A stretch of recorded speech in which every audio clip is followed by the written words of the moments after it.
this life ain't fair. And I know that you're going nowhere. Well, don't blame me for what you've done, because I know that you are having fun. Welcome to the Clarified Realty Podcast, exposing the real estate secrets your agent doesn't want you to know. Here's your host, Tom Clary. Well, don't you just walk away. That's when I'll say. Hey there, everybody. Welcome to the Clarified Realty Podcast. I'm Tom Clary. I am your host. I'm a real estate agent here in Los Angeles, California. It's a beautiful, beautiful April day.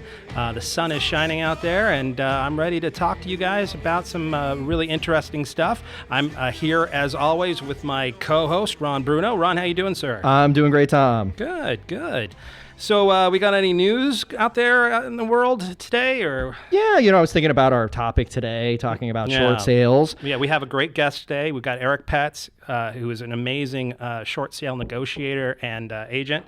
And he's going to be really letting us behind the scenes in terms of what buyers should be looking for on short sales. And what exactly is a short sale? Most people don't even know. But yeah, you were saying?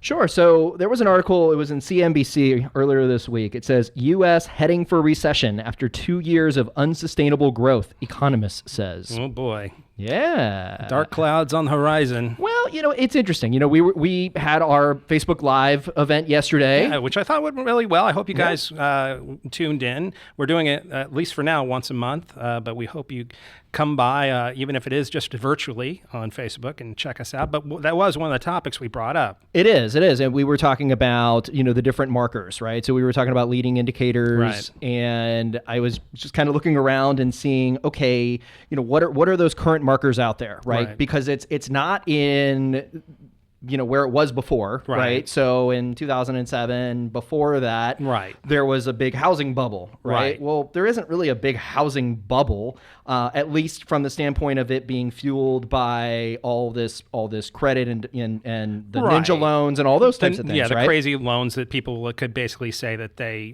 make $5 million a month, and nobody proved it. Exactly, because that doesn't happen. No. That doesn't happen anymore. It doesn't. Because, believe me, I see it every single day, and I have to turn people away because they don't qualify. Right. So you want to look out and see where are those other markers. And this article, it popped into my purview because it says the U.S. is headed for a recession in the next 2 years as excessive fiscal stimulus from President Trump's administration takes the economy into unsustainable territory. Right. And then it goes on further, and it says that really the growth target with all of these new plans is between 3 to 4% GDP.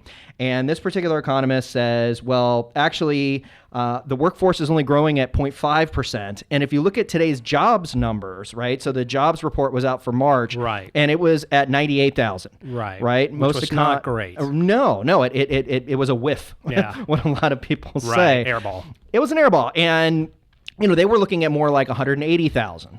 Right. And then you have what's going on with Syria and everything else. Obviously, Trump, he's not afraid to push his weight around. Yeah. And he's not very he's not very pensive. He's not very, reserved from that standpoint. So something I'm thinking of is, so if you have the president where he's pumping a lot of money in terms of stimulus, and now all of a sudden you're running up deficits to pay for walls and all of these things. And then you get into a case where a big, beautiful wall, gorgeous. With a door in it. It's going to be huge. With a huge knocker. That's right. So, if you think about it, so you have all the stimulus slushing around, you build up all these deficits, and then, countries, they may say, well, you know what, you're going to have to give us a little bit more payment. Right? Because you can't sustain all of this. And Trump has already threatened when he was during the election. He said, well, it wouldn't be a bad thing for a default.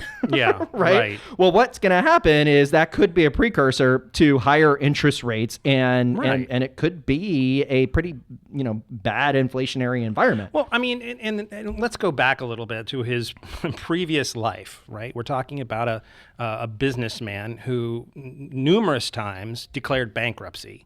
Right. He literally, basically, and we didn't say, and we had our bankruptcy attorney on a few episodes back. Yeah, we had Darren on. When we talk about reorganization, that's not necessarily a horrible thing, right? But at the same time, if you say that out in the open, right. If you declare on Facebook, hey, you know what, I'm going to buy a car, but I don't know if I'm going to pay for it. I don't know if it's, I don't know. And then the guy who was going to give you that loan finds that Facebook post. I don't know if he's going to be too excited about throwing money your way. Right, exactly. So if the U.S. Treasury note all of a sudden has to bump up, that means everything else follows with it. Right. So it means less purchasing power. Fewer people are able to afford a home. Right. It could cause some challenges. Right. And, look, we've discussed this before, and, it's interesting when this is where the rubber meets the road, really. This is where knowledge is so important, because you have these horror stories that are going to start. Okay. And this is a very good example of that, right? We're hearing things, these leading indicators of auto loans going into default historically high. We're not about historically, but definitely higher than most often. And you've got car sales down. You've got machinery for manufacturing. Nobody's buying machines, right? So there's nobody's seeing manufacturing on the horizon, at least not here in America. It was down in December to January, and I've got a little bit of expertise. I actually used to be in the machine tool industry. Yeah, right. So machine tool forecast, really quick, what that means is these are the machines that companies buy so that they can create molds, they can create parts, they can create engine blocks, all of those types of things. So if they're not buying those machines, it means they're not gearing up for building inventory, right? So if they cut that means they're scaling down. Correct. So that's a leading indicator, right? So you have leading and lagging indicators. So that's a leading indicator. Right. So the fact that it was down 40% between January to December to January compared to the previous year, that's something to pay attention to. Absolutely. And the thing is that when most people hear these horror stories, they start to get a little panicky, and they start to go, oh, well, I don't want to get involved and all. But as we've discussed over these past podcasts, when you have the knowledge, every market has a way to handle it, right? You just, like David Dooley spoke about on our podcast, back, who's a real estate investor.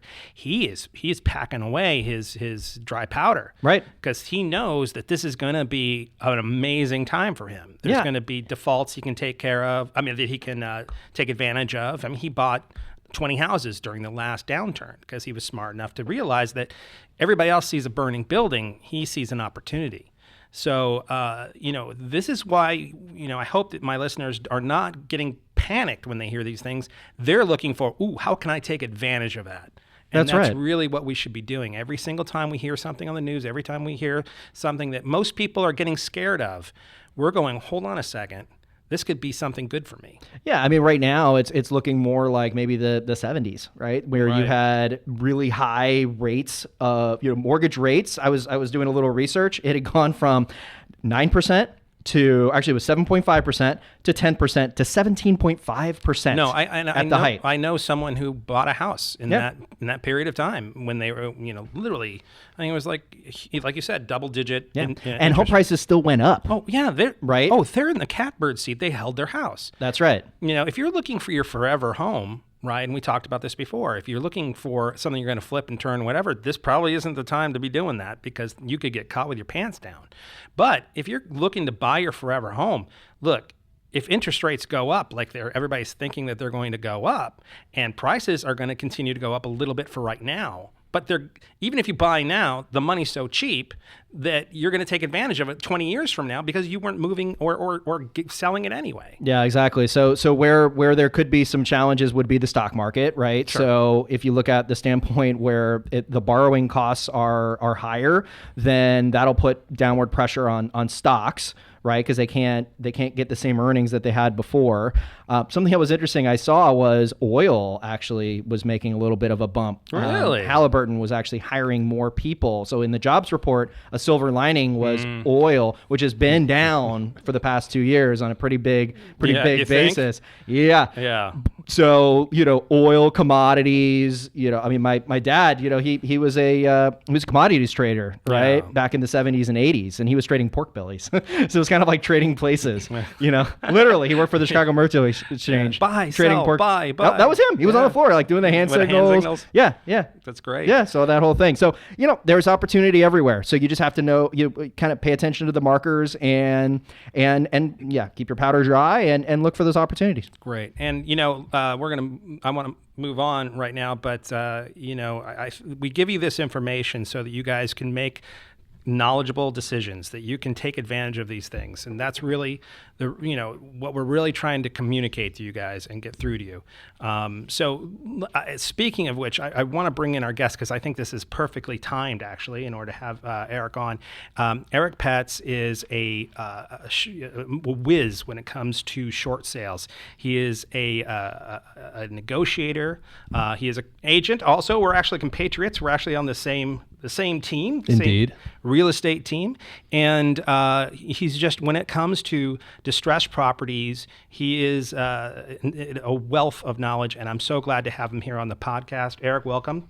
Thank you very much. Hey, there he is. Look, wow. I'm here. I am here. No, I was listening to your conversation earlier, and the one thing that historically I've always found, and not to get off topic. No, please. But one thing I've always found is that as the economy starts to tank, you always want your money in oil and gold, and then when it starts to improve, you transition it out into more diversified assets. It's always been historically true. So that being said, I bought a tremendous amount of oil commodity stock about when it was down 2 months ago. Oh, wow. Good timing. Because it's the writing's on the wall, so to speak. Like you've talked about all these indicators. If you really pay attention and you're involved on it, you can see this stuff coming. Absolutely. It's not really a surprise to anybody when it happens. Right. And by the way, you don't have to be Nostradamus seeing things 30 years. I mean, that's kind of too macro. Right. I mean, if you see things with a 6-month lead time. Yeah, sure. You're going to be able to take advantage of that. Absolutely. That situation. Absolutely. Anyways, don't want to digress, but so.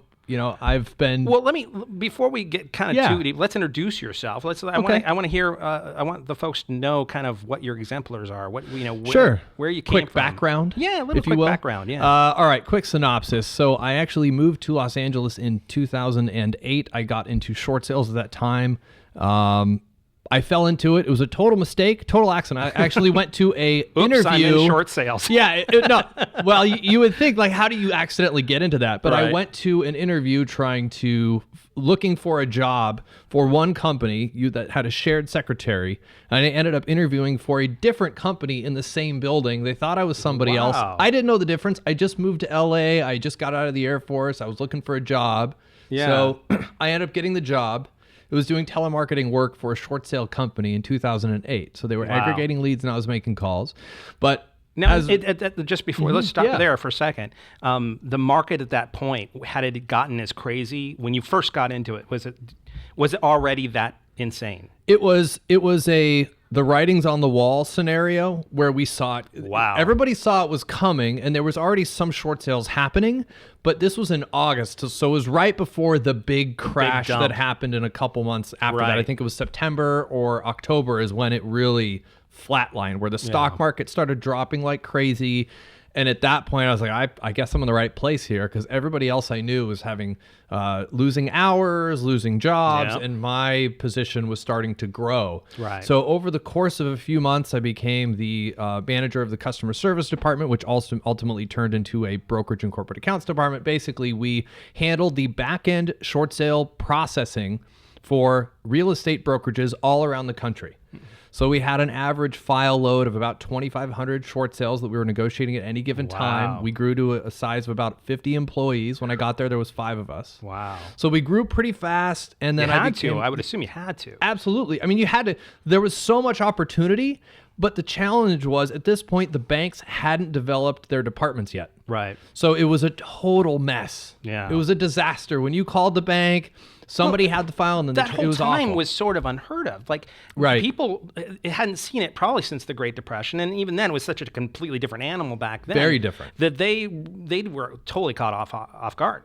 Correct? Yeah, absolutely. I mean, they were making it up as they go along. Well, the thing is that there's all these movies that are come out now. Yeah. You know, like there's various movies that have been out that kind of demonstrate this shock that they had when the market crashed, even though it was obvious that it was about to happen. Right. So when it happened, they were all scrambling to come up with a solution for this major problem, this tremendous defaulted portfolio that they had now. So a lot of them were, selling off, or they were partnering with other banks. So you had these mergers like Wells Fargo. Was starting to pick up other, like WAMU. Oh, I hadn't even thought about that. So they were picking up all these. So you could be working with one bank one day, and the next day their entire portfolio transitioned somewhere else, which means you're now starting over. Insanity. They didn't even know where the file was, or rather, they didn't even know the loan numbers. They hadn't been assigned yet. Wow. Meanwhile, there's a foreclosure sale date ticking. Yeah, right. So you because knew that's not going away. Yeah, they're not stopping No, that. no. They would just transition to, oh no, now it's a new attorney group, but you're still in the process. Wow. So this was a constant challenge trying to maintain a file load while losing properties to foreclosure because they were changing hands so often.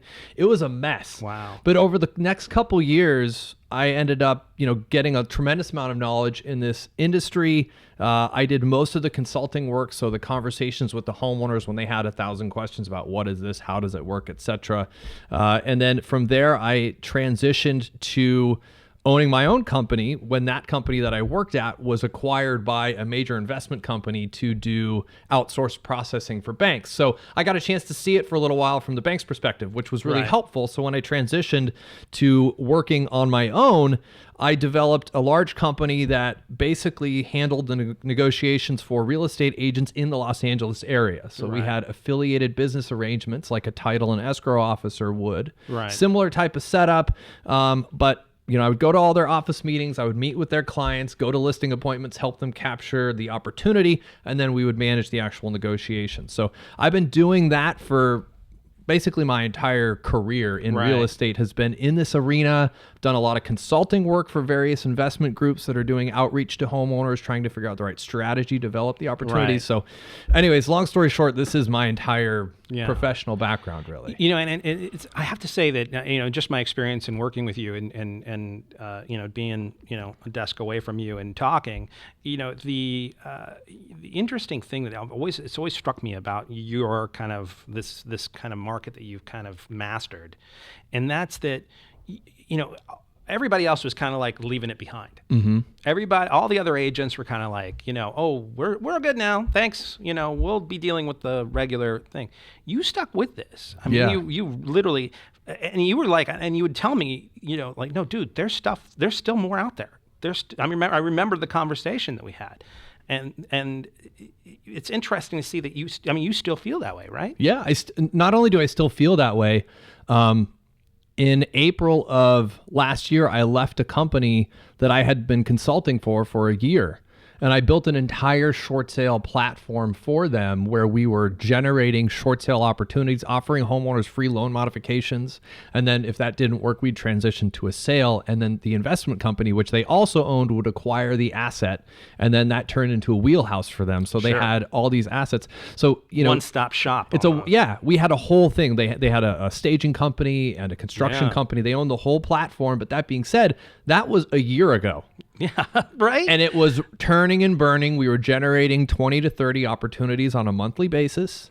It was a very big success. And I think that what was interesting was during the whole crash, when that happened, and I was out there, I was actually looking for my house during that time. And I was going out there and finding, there was strangely, not a lot of houses. which I thought was really weird. You'd walk into 9 out of 10 houses and they would have like, paint on, people took spray paint to the walls, or they, did some sort of horrible thing to it or whatever. But then I started doing more research, and this was before I really kind of went into real estate. And what was interesting was that I found out this term called shadow inventory. Yeah. Right. Mm-hmm. Where basically the banks had all these houses. Right. But weren't letting them out onto them. And I knew that, I was going down the road and I was seeing a lot of houses with tall grass. Yeah. And I would know, like, wait a minute, there's a lot more out there than what is on the market. And that took time because they wanted to kind of do their own quantitative easing, in terms of bringing them back on the market, because then it would have even gone even further. Well, and not only that, what they were actually doing was what a lot of different investors have done, which was, you referenced the investor that you talked about, this guy who bought all these properties. I knew a lot of different investors who were acquiring properties. They were turning them into rentals. They were buying them as short sales, so they're getting a deep discount on the property. Already, yeah. They were doing basic upgrades to it so that it was basically habitable. Right. With the intention of sitting on it while the renter, was paying the mortgage. Right. So banks were doing the same thing. Yeah, right. So they had all these property management companies that were managing these properties. Even if you saw this property with the tall grass, there could be the next 5 properties on that street were all owned by the bank, and they were all converted into rentals already. The entire idea was let's wait until this market picks back up again, which ultimately it did. I mean, in 2013, it was unbelievable. The market all of a sudden overnight just started booming. We went from, it was literally within a couple week time frame. I was having conversations with people about, it's got to do the short sale. I don't know. My property values are never going to come back, to the following month being like, oh my God, my property went up by 10%. So that stuff was happening. So the banks knew that was going to happen. So they transitioned all this stuff waiting for that. Waiting for it to come back out. And it did. Yeah. So then what were you seeing that made you say, well, no, I'm sticking here? Like, what was it? There was still enough there that and I guess because when you're the only game in town, right, or you're the only person who's really kind of, when everybody else has turned their backs on it, what made you kind of go, no, I'm still seeing something here? I think it was because I had cast such a wide net. Yeah. And I had met so many real estate professionals who knew my background and understood how competent I was, that I was getting calls on a regular basis. So even when I was because I was still doing I started doing traditional real estate at that time. Like I was doing a couple transactions here and there. Right. But I was never really got that side of my business off the ground, because I was getting a couple calls every month from real estate agents who said, I got this short sale deal, and here's the scenario.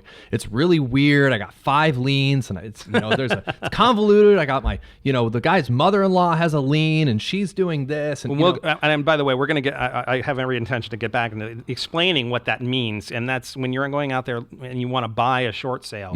These are things you're going to have to overcome. And that's absolutely. And it's funny you say that, because if it was easy, they would just put it on the market and we're done. Right. They wouldn't be doing a short sale. Well, and even if, ultimately, I mean, a short sale is just to define it simply.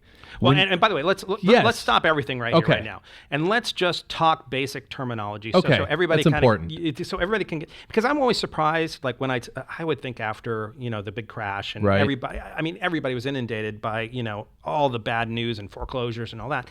To this day, when I mention short sales, a lot of people don't even really know what that means. Right. They have they have a big misunderstanding about what it is or how it works. Exactly. So let's take it all the way back to the NOD. Great. So let's start with the NOD. Okay. Go ahead. So a NOD is notice of default, right? That's the official filing that says the lender is going to start the foreclosure process. Now, here's a misnomer. A notice of default does not have to be involved in a short sale. A short sale is simply where someone owes more on their property than it's worth. You could have a break even at the mortgage, but then you have a credit card lien that you have to facilitate. That's now a short sale. Got it. A short sale is simply where you're upside down, right? You owe more than it's worth. That's all it is. Now, when the foreclosure most of these properties are typically in foreclosure, right? Because when you get upside down, you don't know what to do.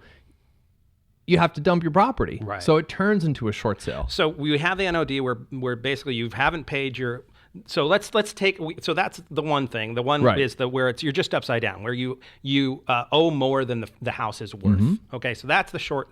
That's basically a short sale, but you can get there from different avenues. Well, I mean, ultimately, it doesn't matter which avenue you get there. There's only one definition. Right. No. Yes. Right. But now the notice of default or the foreclosure activity that happens. It's synonymous. That's exactly right. It's synonymous with it, but there isn't really a correlation. Right. Exactly. That's the reality. There's not really a correlation. It just so happens that most of the properties we've created that connection because most of the people who are going through it did that. Exactly. Are in default. Now, to get back to the default and how it works. Right. Yes. So initially, actually before the notice of default, there is a process. Yeah. So when you go behind in your payments, you're going to get a notice after 30 days that says you haven't paid for 30 days and you have 30 days to get current. If you do not, we will file the foreclosure. So that in California, that's a requirement that they have to send that. So the attorneys send that out. Then the foreclosure notice happens. That's the notice of default, which you referenced. You have a 90-day window to get current. Right. If you do not get current at the 90-day mark, they can file a notice of trustee sale, an NOTS. Right. At that point, it's 20 days. They can initiate the actual foreclosure and take the house back at the auction steps, basically. Now, and what's interesting about, and just so people understand the concept of a trustee. So basically, when you get your house, you're handing off until you're done paying your mortgage, you're handing off your deed to the trustee, basically, who acts as a middleman between you, the client, the buyer of the house, and your bank, basically. And the bank tells the trustee, okay, these guys are not paying their bills, so you guys get started with the trustee sale. So basically, the bank isn't technically doing the sale; it's actually the trustee. That's why it's a trustee sale. At least that's how we do it here in California. Yeah, absolutely. It's a law firm that's been hired by the bank, and and most banks don't actually even own the loan. Yeah. So when I'm doing a lot of short sales, it's something that you're constantly finding. Most banks don't own the loan that they're actually servicing. They're just simply a servicing entity. So there's multi-layers to the actual short sale process because you have all these various parties, and we can get into that later. But at the end of the day, there's a lot of minutia involved in a transaction like this. Absolutely. And okay, so then we talked about the notice of trustee sale. Yeah. Then you're standing on the courthouse steps. Right. And I owned a company that did this. Oh, did you really? Yeah, it's called Albie & Phillips Auction Services. We bought properties at foreclosure auction. Interesting. Yeah. And it's funny because I back when I was a teenager and literally or college, I was like, I want to do this. Like I had heard about, foreclosures and all, and this was before the crash, like way before the crash. Right. Because I'm old. I'm an old guy. And, but I said, I got to check out what one of these sales looks like. So I went down to Norwalk and it was one of the most interesting things I'd ever seen. Well, first off, back then, the guy read the list. The guy comes out on the courthouse steps and reads off what's for sale. And what I think it was 100% that day were all bankruptcies. That basically they declared bankruptcy and it got pushed. Constantly happening. Right. So even when something is going through the foreclosure process, they can actually hold it by declaring bankruptcy. There's a lot of ways to do it. Bankruptcy works if someone files a loan modification within 3 weeks of the actual sale date. There's a homeowner bill of rights, which requires the bank to at least review it. So there are a lot of different ways, legal ways, that you can postpone a sale date at the 11th hour. And I've done all of these in the middle of short sales. I've had clients file bankruptcy. We've filed loan modification paperwork. Nope, we're canceling the short sale because the bank wasn't willing to move forward on it. They said, you don't have enough time to submit your short sale, so we're not going to do it. We're going to foreclosure. Okay, great. Well, guess what? I'm going to pull this trump card out here, and we're going to file a loan modification. And now the bank is forced by law to wait. So then we wait, and then as soon as that's cleared up, the sale date passes. Oh, guess what? We're doing a short sale. Hey, big surprise. Right. There's always a way to postpone. Right. So what I also found really fascinating is I actually started talking to people who were doing that back then, and they told stories of these guys who are these, investors, developers, whoever goes there on that morning, right? Every single time that they're out there, and whenever they see a new face show up, because they want to keep them all to themselves. Absolutely. Basically. And what they'll do is they'll have, and tell me if this is true, because I'm only hearing this, anecdotally, is that they will bid up a house and let someone just completely, they know that person is going to win the auction, but lose their shirts. There was a group and never do it again. Between Norwalk and there was another location which eludes me, and I don't know why. I feel like a moron for forgetting this, but Norwalk is where most of the properties are sold, and auction.com actually took that over, and I can talk to you about that later because the process looks different now. I'd really love to hear it. But there's a group called the 40 Thieves. This is not a joke. I am loving this. This is very real. Okay. And I don't know if they're still down there because I haven't been to the auctions in about a year. Wow. But there was a group, we called them the 40 Thieves. It was a group of a very loose conglomerate of individuals that all worked for different groups, but they worked together to prevent newbies from taking advantage of the foreclosure market. This is a real thing. Wow. So what they would do is, you described this perfectly. So what they'll do is, the auction will start. So someone will make a bid and they will bid above them, but just a teeny bit, and then allow them to come back over the top. They would also typically walk up to this person before the auction started and said, "Hey, it looks like you're new. You know what? Well, welcome. It's really nice to meet you. Are you bidding on anything today? Oh, I was bidding on this property. Oh, that's a good one. I hope you get it. That's so great. You know what? I think, I was looking at that because they know, by the way, they know exactly what they're going to bid on every property. Of course. They do all their research. All the homework. There's a lot of homework involved. They do all of it. So they're they not know. leaving it to chance. No, they know exactly what their strike price is. So they're like, they'll talk to them about it and get them kind of buttered up, and they'll find out. The new person will be like, "Oh yeah, I'm going to bid this and I'm going to get it. And, oh, you know what? I wish you the best of luck and I hope you get it." And they will push them right up just a little bit above. A new person's going to get emotionally involved. They'd be like, "Oh, it's only 10 grand more," but that 10 grand is their profit margin. That's the profit right there. So they do this. That's They'll also hysterical. will try and convince someone to bid on a second. Oh, interesting. So, like, for instance, if you are buying a second at auction, which happens, right? The second lender's foreclosing. You just bought a second, but you are now liable for the entirety of the first. Oh my God! So it's not free and clear. So what they'll do is they'll talk to them about what a great opportunity that is, and look at this. And I've witnessed this personally many times. A new individual coming in thinking they just bought $1 million property for $100,000 without realizing that there's a $1.5 million first. So they basically what they did is they just threw away $100,000. It's gone. Right. You're never going to get it back. You do not own the property because you now are going to get foreclosed on by the first lender. Oh my God, that's amazing. Isn't that incredible? True stories. It's giving me flashbacks to the wise men in Training Day. Right? So, the cops who control everything. Oh, right, yeah. Where they were all sitting down and they're the ones that are pulling the strings. I'm telling you, there's star chambers everywhere. Yeah, it's crazy I told stuff. you all about There's all these little things. I mean, I could go on. There's more stuff that happens. There's a mechanics liens that are going to be attached to the property, which follow the property for a year, even after foreclosure. So, you can see a property that's like processed, like it's in the process of construction, or there's major remodels, so they avoid bidding on that because they think, well, I could get a mechanics lien with that. The novice says, "Oh, you know what a great opportunity," and they forget about that piece, and then they buy it, and then they have $100,000 construction bill that they're forced to pay because it attaches to the property. Wow. They have a year to claim it, the builders. So I've seen that happen. There's a nuance. Did you ever do it yourself? Did you ever go down? For myself? Yeah. Did you ever go down to the steps? Yeah, absolutely. I've never purchased a property for myself. Oh, but you just saw it. But I bought a lot of properties for investors. Oh, okay. So you did go through that process. So how did you get through the 40 Thieves? I became part of them. Oh, really? So you just, what do you do? Yeah. Do you buy them coffee and donuts? You became 41? No, actually, how it worked is I hired a gentleman. His name was Chad. He had been doing it for a while. He knew all of them already. So I hired him to head up that department.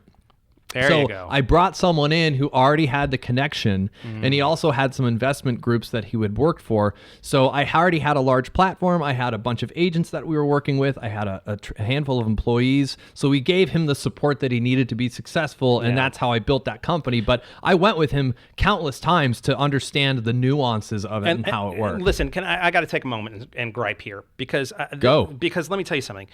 I'm hearing this right now, and I think about all these goddamn people selling foreclosure. Like, you too can buy foreclosures. You can do these kind of things. Go to the courthouse. You have so much set up against you trying to do it this way. I'm not saying you can't. I mean, we're not saying it's impossible. But probably billions, at least millions, hundreds of millions of dollars of books, classes, that kind of stuff. Oh, it's all a waste of money. And you have you're up against a structure of people who have every interest in making sure that you not only not do it, but go away hurt. But it's not just that they are there to prevent you from doing that. The other factors that prevent you from being successful is the fact that there are so many people who are trying to do the same thing you are, that everything below the $500,000 price point, which is probably where you're going to be when you first start, there are so many individuals in that price point that your margins are going to be slim, if not put you in the negative. It is so hard to acquire an asset in that price point because you have so much competition, let alone the fact that you now acquire a property, you're super happy about it, and maybe your margins are good when you first got it, but now you have to go through the eviction process. So you use hard money to buy the property. So now you have hard money holding costs for 6 months. Describe hard money so people understand. So hard money basically, and maybe you'd be better to describe this with the lending sure. background. So really quick. So you have the traditional lending, right? So the Fannie, Freddie, that's where majority of loans are made in America, right? Then you have FHA, VA. So these are all different types of traditional loans. Then you have jumbo. Now, once you get outside of the traditional realm that fit within the conforming box, you now have other lenders, right? And these lenders have different appetites. So, we have brokers that will actually look at a client that may have a foreclosure in their history, right? And right now, Fannie and Freddie, it's 7 years. You have to wait 7 years for a foreclosure if you want a Fannie or Freddie loan, right? But there are lenders out there that will give you money one day out of foreclosure, right? And then there's that another bump where it's a little bit better rate if you have it 2 years outside of the foreclosure. And short sales is 4 years, right? So once you get outside of that realm, let's say you don't qualify for that broker's program, now you're talking about hard money, right? So hard money is a private investor, and typically you're looking at an investment property, right? You can't do hard money loans on residential, like owner occupied, because you have to prove the actual, your income, right? You have to somehow prove your income. But when it comes to investment properties, you're looking at hard money. And hard money, you're usually paying points, right? So you're paying 1% or 2% of the loan amount up front, and you're usually paying between 10, 12% overall in interest. And you have a set term, right? So sometimes it's 3 years, sometimes it's a year. And it's you have to either refi, get out, sell it, or they're going to take it over, right? So bad stuff happens, right? So that's what hard money. So it's a private investor. And if you're an investor and you're thinking that you're going to get 45% on your return, or 400%, or whatever the number is, you'll take the 10%. Right, because you know that that's just a cost of doing business. Right, it's literally like when a store owner goes down and buys a certain, I have to spend $30 in order to make $50. Yeah, and they talk about it on flip or flop, right? They always talk about we have another 10 days with this loan and it's costing us money, so we got to finish our flip and go on to the next one. Anyway, though. So now how this works at the auction is you a lot of these new people use hard money because they don't have the $500,000 in cash. Right. They have $100,000 in cash. So a hard money loan might be a 70-30. So you'll have to get 30% down, and they'll pay the rest of the balance, right? So when you make your auction bid and you buy it, now you have the eviction process. There are homeowners who are very savvy with this. They hire the attorney. California, very strong consumer laws. It could be 6 months, 7 months before you evict someone. So now you have the holding costs associated with the hard money, and you only have a year term. So now you have to finish your construction and resell it and do all this stuff within that time frame. So this is where, like you talk about, you end up with small margins. Yeah. Because there's so many people doing this, especially in these large counties, and ultimately you lose all your money. Yeah, it is so common to see that happen. So the 40 Thieves do what they can to prevent you from making that purchase, and if you don't, you're probably going to eat it and never come back. Well, also a lot of these people, they're not set up in terms of how they're incorporated, so they could have unlimited liability. Oh, for sure. Right? You could do a slip and fall, and that person who's in that particular property, you own it. You're the owner. Right? They're not paying you rent, right? So they slip and fall, they could sue you. Yeah. Oh, it's a slippery game. slope. So it's like a lot of these investment groups, they have the platforms built for this. They have all the liability costs covered. They have attorneys on retainer to handle and facilitate this process. It becomes a wheelhouse, and they become very proficient with it. If you're new into the game, it's very easy to get caught with your pants down, lose everything. Yep. And a lot of these people who are getting in like this is like life-saving money. Yeah. You know what I mean? Like this is like, I've got life savings, but I don't have enough to retire. So if I can be successful. No, honey, I've got a great idea. I'm going to go buy. Absolutely. Honey, no, seriously. It's an amazing idea. We're going to make lots of money. And then next thing you know. The crazy part is when you show up, because we've bought a lot of these auction properties, when you show up at the house and you talk to the spouse who didn't know they were in foreclosure. Oh, boy. And she or he realizes that, oh my God, I lost my house. Are you kidding me? And you show them the paperwork and like, oh my God, I had no idea. They never were told by their significant other. Wow. Oh, that's I've seen that happen multiple times. Wow. That's multiple crazy. times. Yeah, it's a lot of crazy stuff. I mean, this. Well, I mean, look, I have to. I'm not gonna. This is gonna sound judgmental, but it's not judgmental on the people who are going through this process, right? But generally speaking, if you're finding yourself in that kind of position, your life's kind of out in the crazy world anyway. Probably. You know, you've probably kind of got some weird stuff going on in terms of your job has been lost and all that. And I'm not saying that. It's more prevalent there. I mean, right. I see this all the time with this type of, there's a certain type of individual that typically finds himself in the situation that through at least the auction portion of it. Yeah. Short sales, it's a mix of everybody, right? Oh yeah, no, we're not talking about that. But the people auction, who had cancer and they can't it's a little bit, absolutely. You get a little bit of everything. Yeah, Very right. heartbreaking stories to some, I can't believe you made that decision. That's why you're here. Well, you probably deserve to be here. Yeah, right. But there's a little bit of everything in there. With auction, in most cases, they just buried their head in the sand. They didn't want to deal with it. They hoped or pretended it was somehow going to go away, and it never did. Right. And that is something that we always saw. What's that kind of lottery way of thinking? It's right. Like literally like, no, something is, I got this $1. I'm $1 away from a millionaire. You can't win if you don't play. Yeah. Right. But, here's now, okay, let's move on from this and let's talk about probably you get this a lot more than me, and I definitely get it. You get the folks who, are potential buyers, and they're like, you know what? I want to buy let's go out, let's look for some foreclosures. You mean like buying like a short sale on the market, or like knocking on the door and saying, hey, do you want to sell your house? Well, see, but that's the thing is I don't think people understand it. Like they think that there are foreclosures out there, right? And like I've actually had a relative that will remain nameless, right? And they'll find some list of foreclosures or something like that. They go on Zillow and it says it's in default, and then they think, default. oh, this is a deal. I'm on it, right? Yeah, and Tom, get it for us. Yeah. And I'm like, okay. Like, how? Do you? Can you please explain the possibility of that? Okay, so I've heard this and I've seen this countless times. I can't tell you how many agents have decided this is going to be something for them. They're going to get all the foreclosures in the world. Yeah. The reality is that someone is behind in their mortgage. That's literally the only information that you have. That's it. You don't know if they're motivated to sell. No. You don't even know if they live there anymore. Right. They might have disappeared across the face of the earth and the property is going to go to foreclosure and there's not a damn thing anyone's ever going to be able to do about it.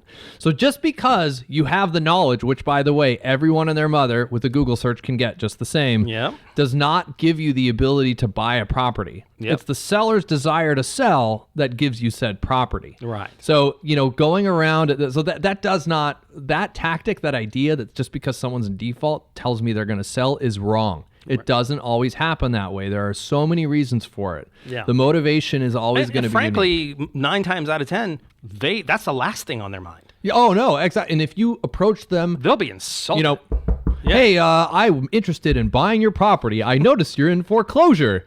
Slam in the face. F you, buddy. Yeah. Get off my porch before I take my shotgun. I've had that happen to me. Did you really? Yeah. Wow. Yeah, I've had, now not in that scenario, but hey, I just want to let you know we acquired your property at auction and a gun came out. Oh my God. So I've seen that. I've had a short sale where I had there was a tenant in the property. They hadn't paid rent in 5 or 6 months, and the owner said, I can't do this. I'm old. I live 200 miles away. Just short sell it. So we were working through the short sale process. The tenant was very it was like they were bipolar. I mean, it was like half the time was argumentative, half the time happy to work with you. You never knew what you were going to get. We showed up with the buyer to do inspections after we were this close to getting the approval. So we were about to get the short sale approved, ready to move forward. I show up, we knock, no one answers. I go around to the back, and the door was open. So I walk in and I'm looking around like, hello. And we gave them the 24-hour notice and the whole. So they knew you were coming. Yeah, we went through the whole legal process to make sure it was done correctly. Walk in and they go, oh my God, what are you doing here? And it was he had a 20-year-old daughter who lived in the property, and she was thought I was a burglar. I was suited up. In a suit, in total suit and tie. And she's like, you can't be here. Called the cops. I had police there. We had police helicopters. Oh my God. We had a whole thing. We showed them the notice that we provided, and they let us in, but it was crazy. The guy showed up angry. He tried to fight me in front of the cops. Oh, really? I've seen a lot of interesting stuff in this industry. That's insanity. Yeah, there's always some. There's always some. I have so many stories for so many scenarios. But look, you're dealing with people who are in a heightened sense of an emotional state anyway, right? I mean, for the most part, they're generally speaking, people going through these kind of things are not just all right. Some do. Some. Yeah, I've done short sales for. But the other end of that spectrum is absolutely they're incredibly emotional. Yeah, you have definitely both. I've done plenty of short sales for people who could frankly afford the deal. Yeah, they could absolutely afford the house, but they owned 3 other houses, and they're like, this is a dud. I got to dump this piece of crap. Right. And so we help them dump it. Yeah. I mean, there's all walks of life. There's people who over leveraged. They took $250,000 out of their property to buy a Bentley. Yeah. I've seen that. Sure. Watch that. Smart. She lived in her move. Bentley after that. Well, luckily it was something that had a nice big cap space. Living in luxury. Yeah, that's right. Those homeless leather seats. Chic. Yeah, homeless chic. No, but it is. You see, it's across the board. You see a little bit of everything. But so let's put ourselves in the shoes of and I've already talked to Eric, and I want to make sure I have him back on again in order to talk from the seller's perspective, basically. Yeah. So let's talk about buyers. But let's talk about the buyers in terms of getting involved in distressed property doesn't bother me. I'm patient. That's really one of the key things you got to be. Is you got to be patient if you're going to do this. But what other things should I what gifts of character should I have if I'm going to try to go into and buy something that's a distressed short? So let's start, because they're two different animals, right? Let's talk about short sales. Yeah. So from a buyer's perspective, if you want to be successful acquiring a short sale, you have to be first, meaning that there are a lot of people who are still attempting to acquire short sales.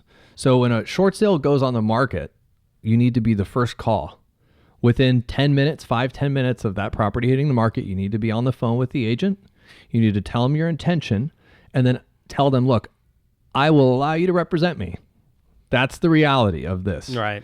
If you have an agent, in a lot of cases, they're a little more reluctant to work with you. That's just the reality. They want to get both sides of the deal. They don't care how it works. At the end of the day, the important part for a listing agent who's trying to find a buyer is the closability of the buyer and the amount of money that the listing agent's going to make. The homeowner could care less. Yeah. So there's no pleading to the homeowner really about the best price. You're not going to be this. sending them pictures of your dog. Nobody cares. The homeowner is not in a mental state where they give 2 craps about who's buying the property. All they want to know is, are you going to close on time?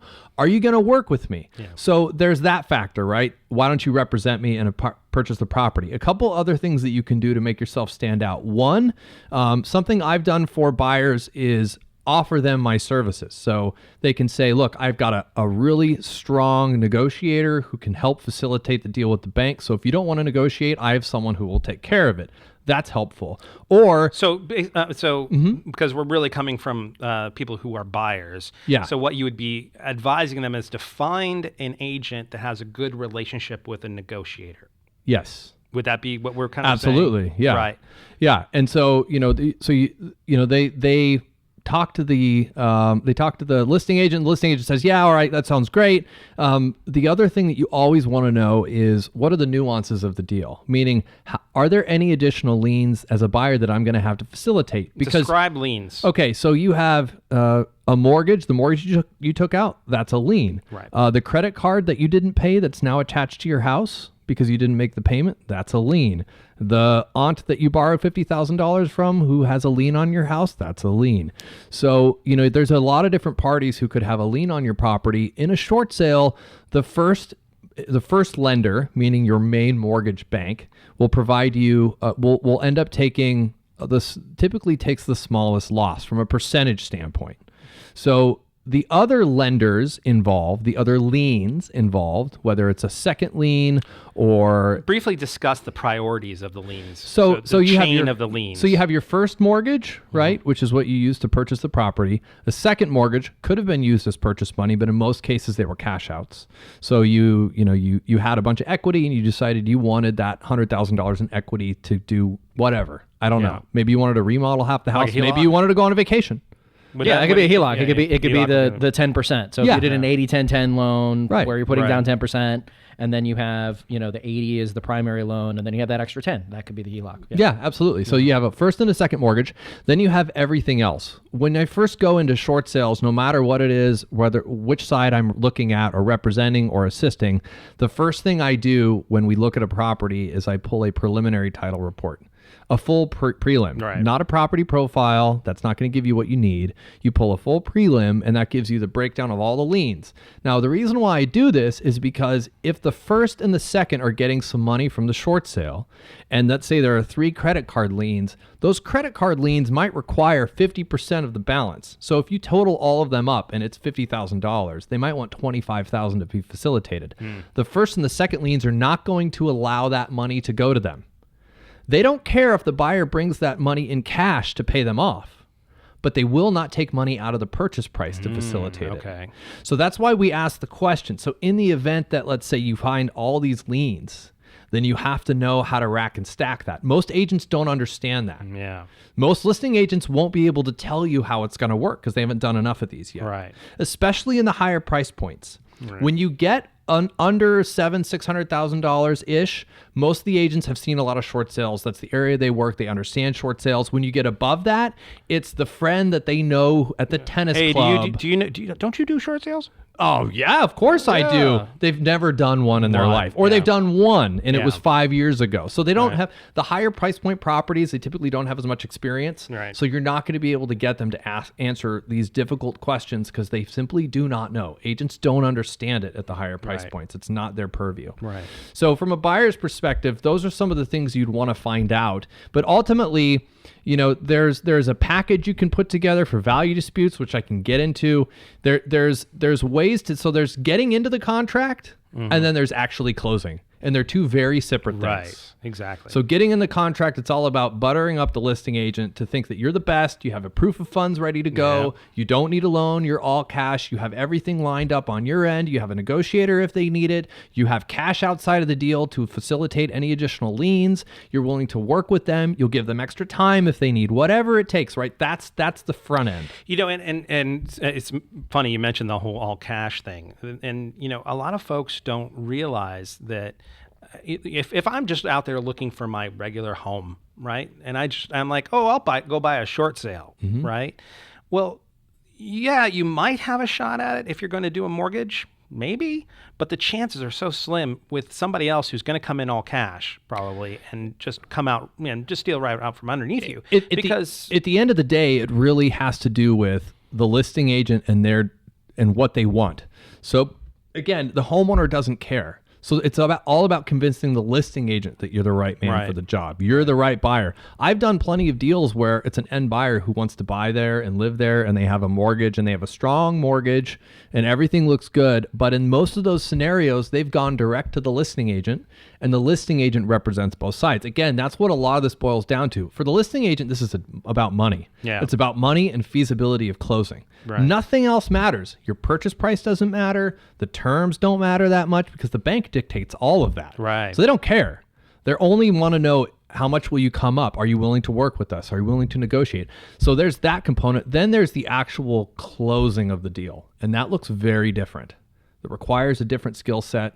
As a negotiator, there's a lot of things that I do to facilitate a deal beyond just simply submitting paperwork and being a glorified processor. Right. There's a formula that works. Right. So do you want me to get into that specifically? Well, it's funny.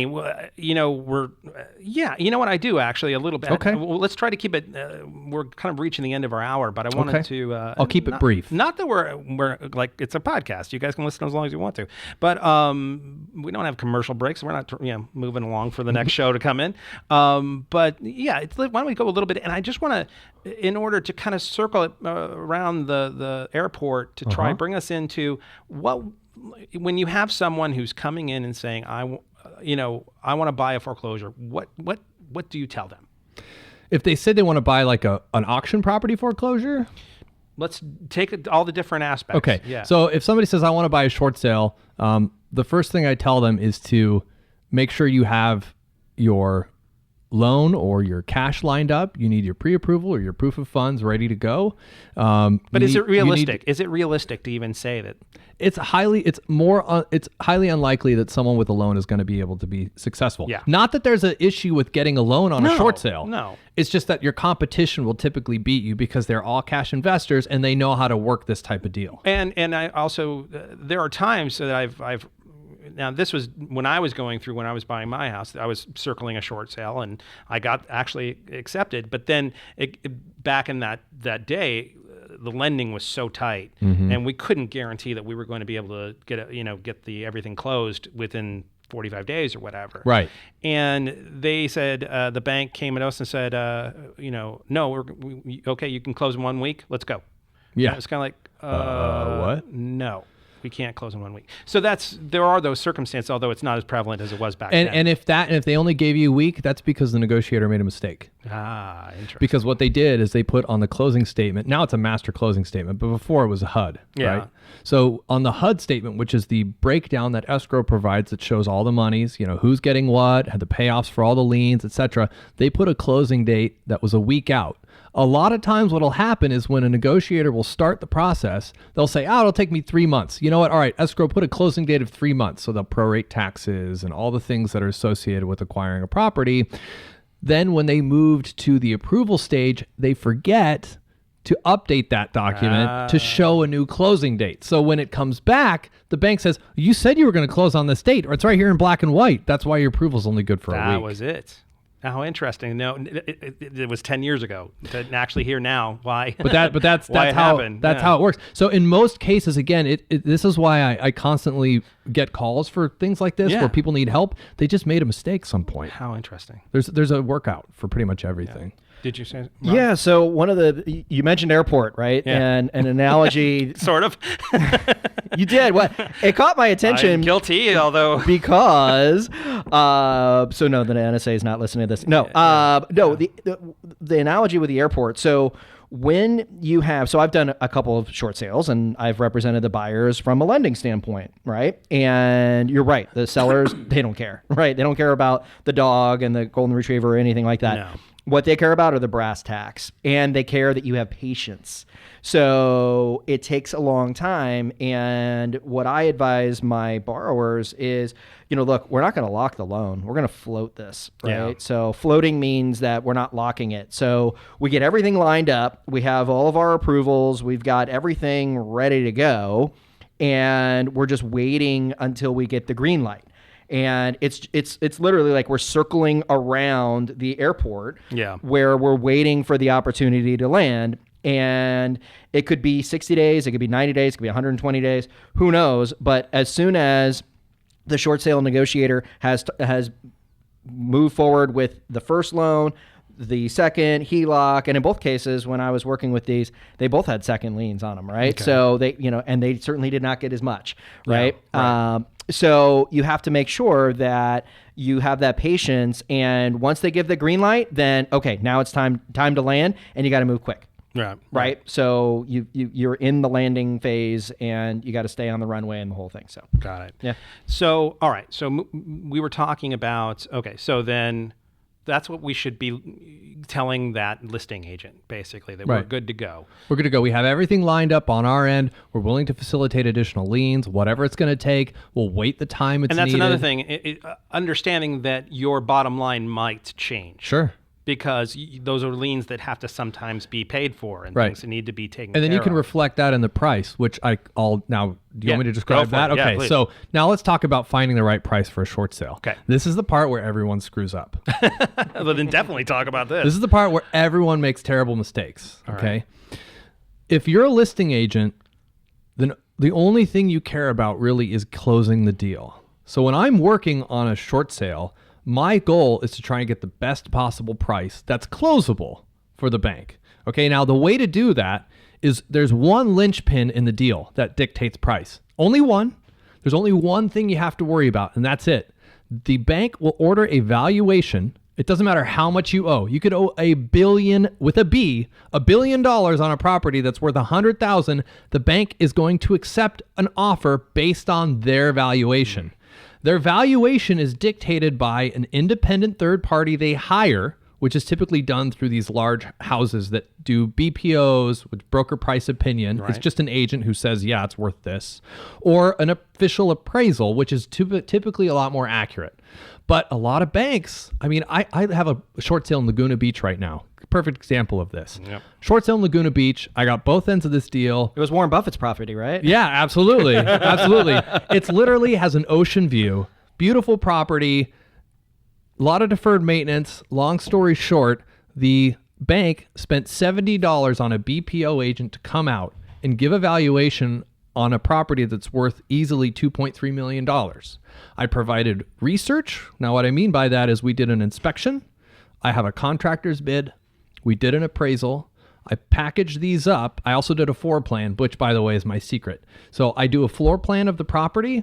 So then I give it to the BPO agent in a binder with all the other information that I just described in it. Mm-hmm. So I'm not saying, hey, here's all the research that tells you should price this property accordingly. I give them all that. I give them pictures. I give them everything that they're going to need to do their job. So it's super easy for them. So they just open it up and everything's right there.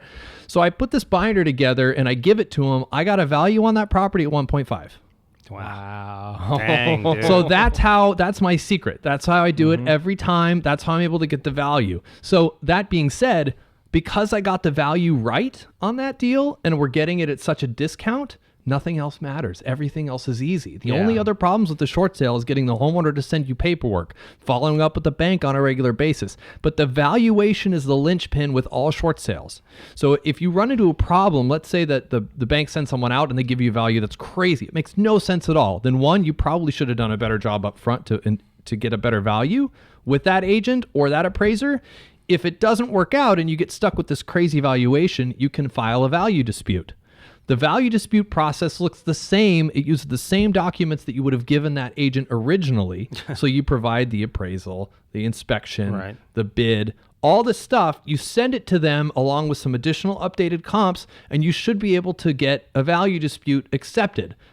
What that does is it just triggers someone else to go back out and do another value. So they'll say, oh, you know what? I see the difference. We're going to send somebody new out to see if it's real. Fresh eyes. Fresh eyes, fresh opportunity, a new opportunity for me to try and get the value that we need. Once that comes in, we're good to go. We'll get this deal closed. Right. So I have consistently had success with this process. Right. I have not lost a property to foreclosure in 5 years. I have not had a value prevent a sale from going through in 4. Wow.